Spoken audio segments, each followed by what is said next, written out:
questão da desconfiança, suspeição ou crítica às urnas não é algo privativo meu. Eu poderia citar vários nomes, citaria apenas alguns aqui. O senhor Flávio Dino, em 2012, quando ele perdeu a eleição, ou 2010, quando ele perdeu a eleição para o governo do Maranhão. Ele diz, eu teria um vídeo, mas foi indeferido o pedido, mas no vídeo está o seguinte: hoje eu tive a oportunidade de ser vítima de um processo que precisa ser aprimorado, ser melhor auditado, que é o sistema das urnas eletrônicas. E depois, o senhor acredita que houve fraude? Houve várias modalidades. Palavra do senhor Flávio Dino.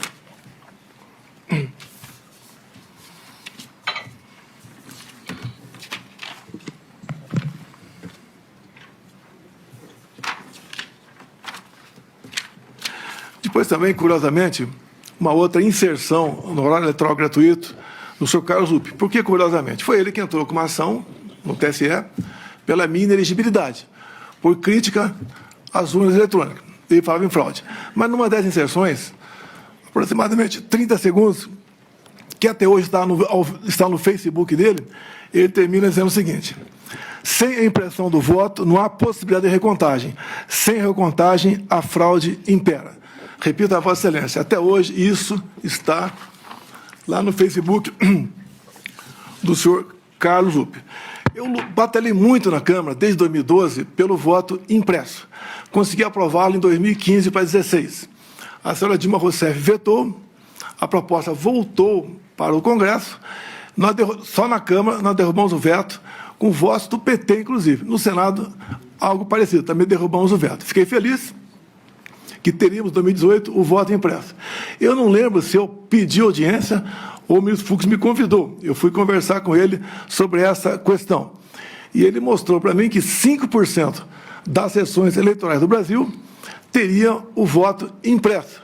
Por que 5%? Porque não tinha recurso para mais coisa. E, com o tempo, ia chegar a 100%. Fiquei muito feliz, agradecer ao ministro Fux, me tratou muito bem.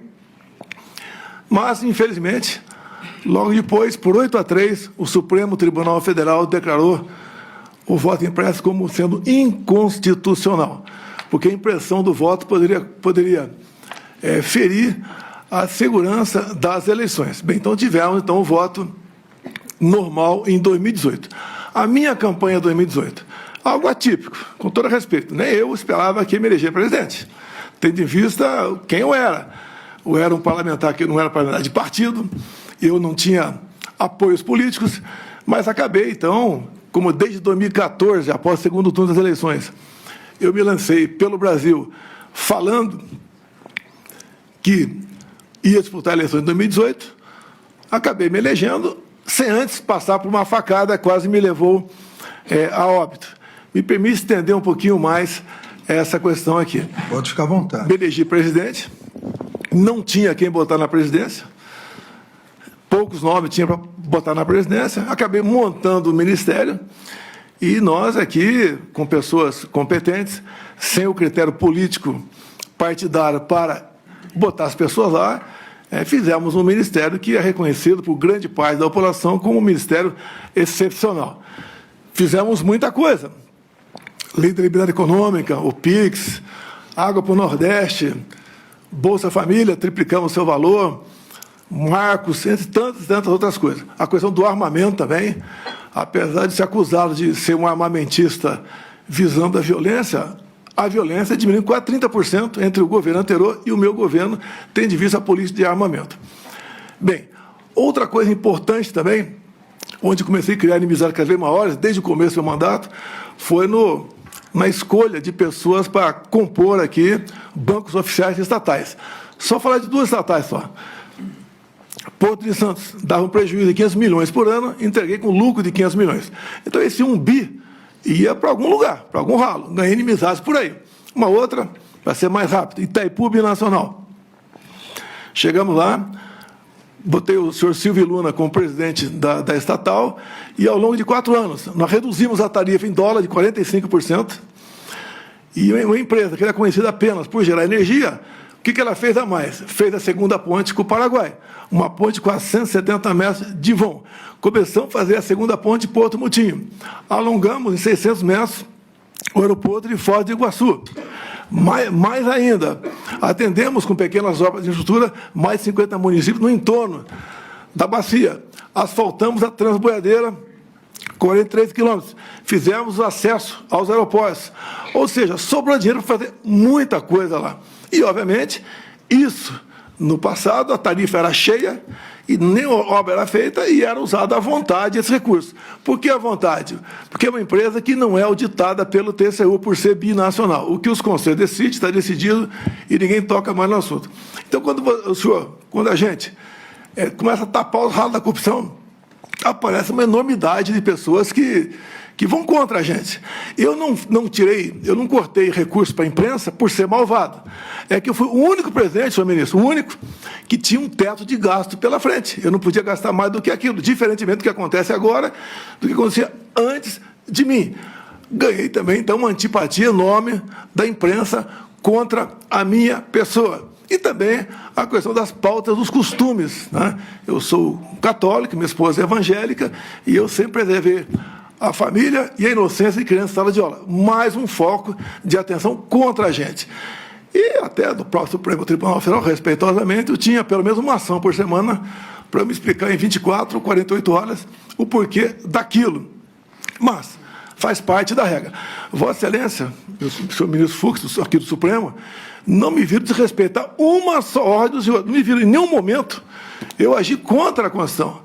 Eu joguei dentro das 4 linhas o tempo todo. Muitas vezes me revoltava, falava palavrão, me revoltava, tá? Falava o que devia falar, sei disso, mas, no meu entender, fiz aquilo que tinha que ser feito. Quanto à providência na questão das eleições aqui, eu deixo claro a Vossa Excelência, as Forças Armadas não se miscuíram na política. E nem eu, como presidente, também fiz o mesmo. O senhor ministro Barroso, enquanto presidia o TSE, criou a Comissão de Transparência Eleitoral e colocou lá dentro, entre outras instituições, as Forças Armadas. O que eu falei para o ministro da Defesa? Já que colocaram a gente aqui, vamos fazer o melhor possível para nós auxiliarmos o TSE para que a eleição seja mais clara e transparente possível. No tocante àquela reunião de julho, onde alguns falam que reunião do golpe com 20 plaquinhas na frente das pessoas, mas 40 pessoas assistiam. Vossa Excelência falou ali que dos 70%. Coincidência, talvez, ministro? Eu complementei. Vão aparecer 49. Apenas uma coincidência. Não tinha prova de nada no tocante. Isso é um desabafo meu, com toda certeza. Dúvida sobre eleições. Aqui eu tenho um documento aqui da Associação Nacional dos Peritos Criminais Federais. Diz logo na entrada aqui: as fragilidades das urnas eletrônicas sem o voto impresso. E mais na frente, também, a Associação Nacional dos Peritos Criminais diz: fraude sistêmica facilitada, consenso científico, todo o sistema eletrônico / computacional possui vulnerabilidades. Então, basicamente, senhor ministro, a minha retórica me levava a falar dessa maneira. Essa reunião não era para ter sido gravada, algo reservado. Como em tudo quanto é local, se faz reunião reservada. Alguém gravou, no meu entender, de má fé. E ela tornou-se pública. Eu não estaria explicando essa questão aqui agora. Essa foi a minha retórica, que usei muito enquanto deputado e depois como presidente, também buscando aí o voto impresso como uma forma a mais de termos mais uma barreira, né, para evitar qualquer possibilidade de se alterar o resultado de umas eleições. Eu gostaria de complementar aqui, sempre lembrando ao ex-presidente Bolsonaro,